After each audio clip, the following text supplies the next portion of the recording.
ভিডিওটা হলো গতকালকের ভিডিও। গতকালকে সোমবারে মিনি ব্লগগুলো বানিয়েছি তো ঠিকই, তোমাদের সাথে শেয়ার করা হয়নি কারণ এডিট করতে সময় পাইনি। এডিট করতে কিন্তু বেশ সময় লাগে, সেই সময়টাই পাইনি, তাই আজকে এডিট করে তোমাদের সাথে শেয়ার করলাম। তোমরা কিন্তু অবশ্যই ব্লগগুলো দেখো। তো যেহেতু দিনটা সোমবার ছিল তাই সকাল সকাল উঠে পড়েছি। উঠে ঘরের কাজ করে এবার পুজো দিয়ে নিলাম। তারপরে পাশে শিব মন্দির ছিল, মন্দিরে চলে গেলাম।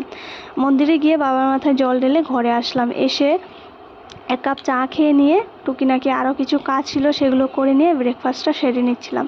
ব্রেকফাস্টে দুধ মুড়ি আর বিস্কিট মিলিয়ে খাচ্ছিলাম। বেশিরভাগ দিনগুলোতেই দেখবে আমি দুধ মুড়ি আর না হলে ম্যাগি খাই।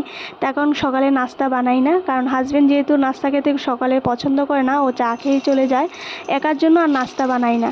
তো যাই হোক, এখানে ব্রেকফাস্ট করে রান্নার দিকে চলে গেলাম।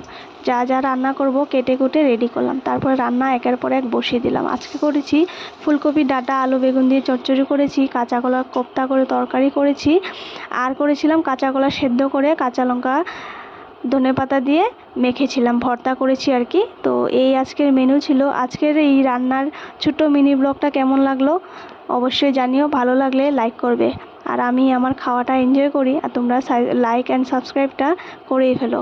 আগামী ভিডিওতে দেখা হবে আবার। ভালো থেকো, সুস্থ থেকো। নেক্সট